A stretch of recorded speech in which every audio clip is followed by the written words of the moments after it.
च भव्यं च सर्वं यश्चाधितिष्ठति स्वर्यस्य च केवलं तस्मै ज्येष्ठाय ब्रह्मणे नमः। प्रिय श्रोतागण, वेद विज्ञान आलोक की 98वीं कक्षा में आपका स्वागत है। जैसा कि हमने पूर्व कक्षा में बताया था कि कुछ वेद मंत्रों का भाष्य करके हम तुलना करके बताएंगे कि अन्य भाष्यकारों में हमारे भाष्य में क्या अंतर है। सबसे पहले प्रसिद्ध गायत्री मंत्र को लेते हैं। गायत्री छंद का नाम है, तो गायत्री छंद के अनेक सैकड़ों मंत्र हैं, लेकिन जिसको बोला जाता है तत्सवितुर्वरेण्यम, उससे पहले व्याहृति लगा के भूर्भुवः स्वः, इस मंत्र की हम चर्चा करते हैं। यह मंत्र बहुत प्रसिद्ध है और इसकी महिमा बहुत सुनी जाती है। हम यहाँ यजुर्वेद के 36वें अध्याय के तीसरे अध्याय से इस मंत्र को यहाँ उद्धृत करते हैं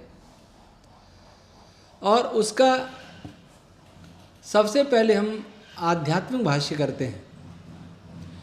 महर्षि दयानंद जी का भी आध्यात्मिक भाष्य है, उस भाष्य को आप उनके वेद भाष्य में देख सकते हैं।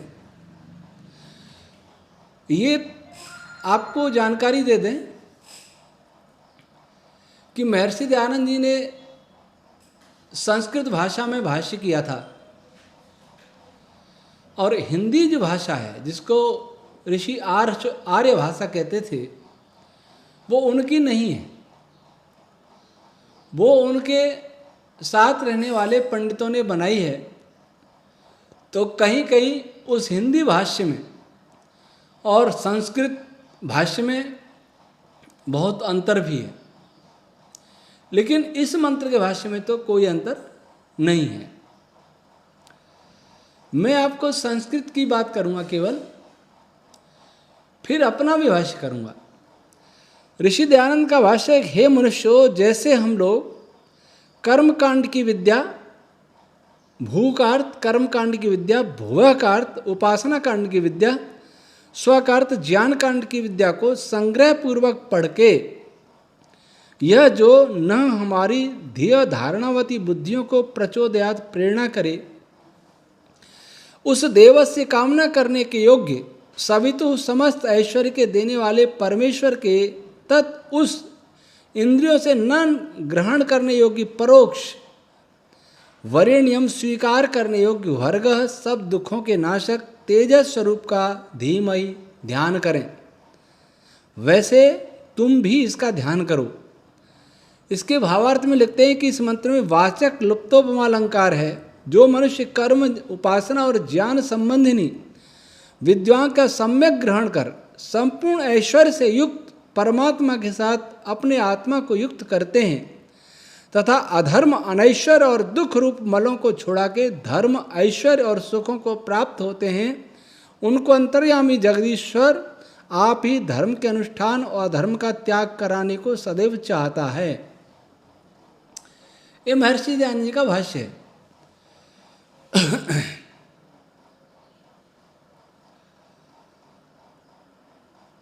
कर्मकांड की विद्या, जिसको आजकल प्रयोगात्मक ऑब्जर्वेशनल कहा जा सकता है, उपासना कांड की ध्यान समाधि के द्वारा प्राप्त विद्या, ज्ञान कांड अनेक शास्त्रों को पढ़कर जो प्राप्त ज्ञान है, अथवा क्रिया कौशल, इस संसार में कैसा व्यवहार किया जाए उस सब की विद्या, उस व्यवहार में सभी आ जाता है, टेक्नोलॉजी भी। उपासना कांड ईश्वर, जीवात्मा आदि के साक्षात करने योग संबंधी विद्या, और ज्ञानकांड इस सृष्टि के सभी पदार्थों को जानने की विद्या, संपूर्ण सृष्टि का ज्ञान जो शास्त्रों से होता है। इन तीनों को पढ़ें, ऐसा महर्षि अर्थ करते हैं। अब इसका टी.एच. ग्रिफिथ यूरोपियन वेद भाष्यकार ये लिखते हैं, may we attain that excellent glory of Savitr the god, so may he stimulate our prayers. ये इतना अर्थ किया है इसमें, और ऋषि दयानंद के भाष्य में आप स्वयं अंतर कर सकते हैं और जान सकते हैं कि यूरोप के जो विद्वान हैं, वेद भाष्यकार हैं, उनके विद्या का स्तर कितना था। अब मैं यहाँ अपना भी आदि भौतिक आध्यात्मिक भाष्य करता हूँ। ओम सर्वरक्षक परमात्मा भू का अर्थ प्राण स्वरूप, प्राणों का आधार। भुवा का अर्थ दुख विनाशक। स्व का अर्थ आनंद स्वरूप और आनंद प्रदाता। अब इन तीनों का दूसरा अर्थ, भू का अर्थ हे सर्वरक्षक ओम परमेश्वर, आप भूलोक के स्वामी हैं। भूलोक के स्वामी अर्थात जितने भी अप्रकाशित लोक हैं, ग्रह उपग्रह आदि, उन सबके आप स्वामी हैं। भुवः आप अंतरिक्ष लोक के स्वामी हैं, स्पेस के स्वामी हैं। स्वः आप द्युलोक के स्वामी हैं, सूर्य आदि तारों के स्वामी हैं। अर्थात इस ब्रह्मांड में तीन ही प्रकार के लोग हैं। एक तो जो लोग चमकने वाले हैं अपने प्रकाश से, वे तारे कहलाते हैं, स्वः कहलाते हैं। एक वे जो नहीं चमकते हैं, सूर्य के या तारों के प्रकाश से चमकने वाले हैं, उसमें ग्रह उपग्रह उल्का पिंड आदि आते हैं। और तीसरा है अंतरिक्ष, स्पेस, जो खाली स्थान है, वस्तुतः खाली नहीं है, वह भी एक महाभूत है, उसके भी अपने कंटेंट्स हैं, लेकिन वह इन सबको मार्ग देने वाला है। पार्टिकल्स को मार्ग देने वाला है, रेडिएशंस को मार्ग देने वाला है, सब लोगों को मार्ग देने वाला है। इन तीनों लोगों अर्थात संपूर्ण ब्रह्मांड के आप स्वामी हैं। और इनका अगला अर्थ, भू का अर्थ सत्स्वरूप। आप नित्य हैं, अजर अमर अविनाशी हैं। भुवः आप सबके दुख दूर करने वाले हैं। और चेतन स्वरूप, चेतन स्वरूप, ज्ञान स्वरूप है। स्वः आप आनंद स्वरूप हैं और सबको आनंद देने वाले हैं। तो ये इन तीन महाव्याहृतियों के अर्थ हुए। तो हे सर्वरक्षक परमेश्वर, आप संपूर्ण ब्रह्मांड के स्वामी नियंत्रक हैं। आप नित्य हैं, चेतन स्वरूप और आनंद स्वरूप, ज्ञान स्वरूप हैं। आप प्राणों से भी प्रिय हैं, दुख विनाशक और आनंद देने वाले हैं। तत्सविते, सवितु हो, उस सविता के परमात्मा केवल इन तीनों लोकों का केवल स्वामी ही नहीं, नियंत्रक ही नहीं, बल्कि वह निर्माता वही है। सविता, वह सबको उत्पन्न करता है, सबको प्रेरित करता है। उस सविता के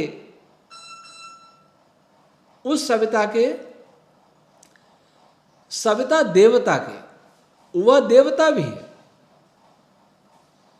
देवता अर्थात जिसने सृष्टि को बना करके हमको दे दिया है, दान दे दिया है, उसका अपना कोई प्रयोजन नहीं है। वह सभी के लिए कामना करने के योग्य है। वह सृष्टि को सहज भाव में, लीला से, सहजता से, खेल खेल में बना देता है। जिजीविषा, वह सबको जीतने नियंत्रित करने वाला है। वह अपने उपासकों को प्रसन्न करने वाला है, आनंद देने वाला है। धर्मात्मा लोगों को, उपासक का अर्थ यह नहीं कि जो उसकी उपासना करे नाम ले, ऐसा नहीं। धर्मात्मा लोगों को, जो धर्माचरण करते हैं, सबके साथ न्याय करते हैं, सत्य आचरण करते हैं, उनको सुख देने वाला, आनंद देने वाला है। ऐसे सविता देव के वरेण्यम भर्गः, वर्ण करने योग्य, पाप नाशक तेज, वर्ण करने योग्य, सर्वश्रेष्ठ व्यक्ति सदैव श्रेष्ठ का चयन करता है। हमारे पास बहुत सारी वस्तुएं हों तो उनमें से अगर एक को चुनना हो तो हम सर्वश्रेष्ठ को चुनेंगे। तो वरेण्यम पद बता रहा है कि इस ब्रह्मांड में, हमारे जीवन में, अगले जीवनों में ईश्वर का पापनाशक तेज ही सबसे वरेण्य है, सबसे ही सर्वश्रेष्ठ है, सबसे ज्यादा ग्रहण करने योग्य है, स्वीकार करने योग्य है। पापनाशक तेज, ईश्वर का तेज, ईश्वर साक्षात्कार, ईश्वर का चिंतन सभी पापों को नष्ट कर देता है। ईश्वर का ध्यान, ईश्वर की पूजा, ईश्वर की उपासना की ही इसलिए जाती है। जो लोग ईश्वर की उपासना करते हैं विभिन्न मांगों को पूरा करने के लिए, किसी का अनिष्ट करने के लिए, वह पूजा नहीं है। गीता में इसको सकाम भक्ति कहा है। मंदिर में जाएंगे तो कोई कामना लेके जाएंगे, मस्जिद में जाएंगे कामना लेके जाएंगे, कहीं तीर्थ घूमने जाएंगे, नदी स्नान, गंगा स्नान करने जाएंगे तो पहले लिस्ट लेके जाएंगे, ये काम मेरे सिद्ध हो जाए। ये आडंबर है, पाखंड है। कामना इसकी हमारे पाप नष्ट हो जाए, ये कामना होनी चाहिए। ऐसी कामना कोई नहीं करता। हमारा शत्रु नष्ट हो जाए, हम बेरोजगार हैं, रोजगार मिल जाए, हमारा व्यापार बहुत अच्छा चलने लग जाए, ऐसी कामना करते। या किसी की बुरा सोचेंगे, उसका बुरा हो जाए, ऐसी कामना करते। ये गलत है, अपराध है। पाप हमारे दूर हो जाए, इसलिए पाप नाशक तेज धीमहि, उसको हम धारण करते हैं, धारण करें। और उस धारण से क्या होगा? धिय यह न प्रचोदयात, वह तेज हमारी बुद्धियों को, धी का अर्थ बुद्धि भी है, धी का अर्थ कर्म भी है। बुद्धि पवित्र हो जाए लेकिन कर्म नहीं करें तो, इसलिए धी का अर्थ बुद्धि और कर्म दोनों ही है। हमारी बुद्धि और हमारे कर्म अच्छी प्रकार से अच्छे मार्ग में प्रेरित होवें, ये इसका आध्यात्मिक अर्थ है। आध्यात्मिक अर्थ जान करके जब किया जाए तो लाभ है, अन्यथा गायत्री जप से कोई विशेष लाभ नहीं है। महर्षि पतंजलि ने योग दर्शन में लिखा है, तद जपस तदर्थ भावनम। ईश्वर का जप, ईश्वर के नाम का जप उसके अर्थ की भावना के साथ करना चाहिए। अर्थ की भावना क्या है? जैसे मुझे पता है कि कांटा लगता है तो कैसी पीड़ा होती है, ये अर्थ जानता हूं, कांटा लगने का अर्थ मैं जानता हूं। लेकिन उसकी भावना कब बनती है? जब अपने स्वयं के कांटा लगता है। दूसरे के कांटा लगता है तो हमें दर्द नहीं होता, अर्थात भावना नहीं बनी। अगर दूसरे के कांटे को देख करके हम पीड़ित हो जाएं तो समझिए कि हमारा गायत्री मंत्र का जप सिद्ध हो रहा है।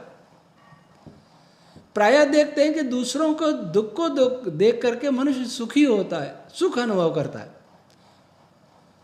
यह अपराध है, यह पाप है। अर्थ की भावना हम ऐसे हो जाएं, गायत्री मंत्र का जप करते समय ये अर्थ हमारे अंदर आ जाए। जैसे ओम, ओम सर्वरक्षक है, तो क्या इसके जाप के समय हम ये अनुभव करते हैं कि वो हमारी रक्षा कर रहा है? अगर ऐसा अनुभव करते तो हमारे अंदर निडरता, निर्भीकता आएगी।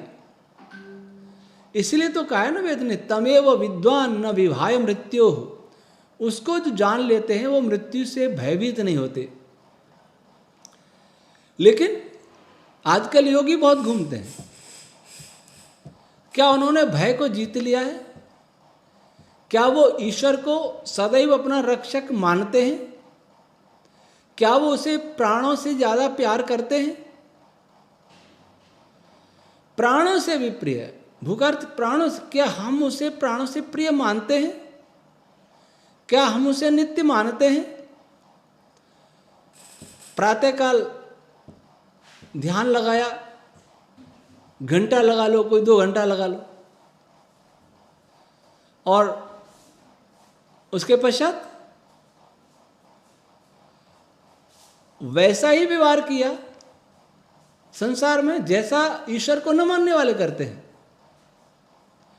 तो उस ध्यान से क्या लाभ हुआ? समय नष्ट हुआ हमारा। वैसा व्यवहार होना चाहिए। अब इसमें कहा है कि वह दुख विनाशक है। तो इससे हमने क्या सीखा? क्या इससे हमने सीखा कि हम भी दूसरों का दुख निवारण करना सीखें, प्रयत्न करें।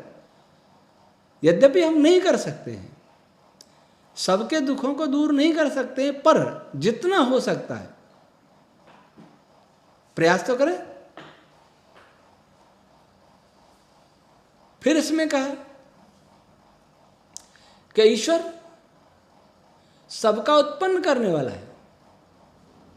क्या हम, अर्थात सब कुछ उसका है। इसीलिए तो कहा यजुर्वेद के 40वें अध्याय, ईशावास्यम इदम सर्वम यत्किंच जगत्यान जगत तेन त्यक्तेन भुंजी था माँ गृध कस्य सिद्धनम।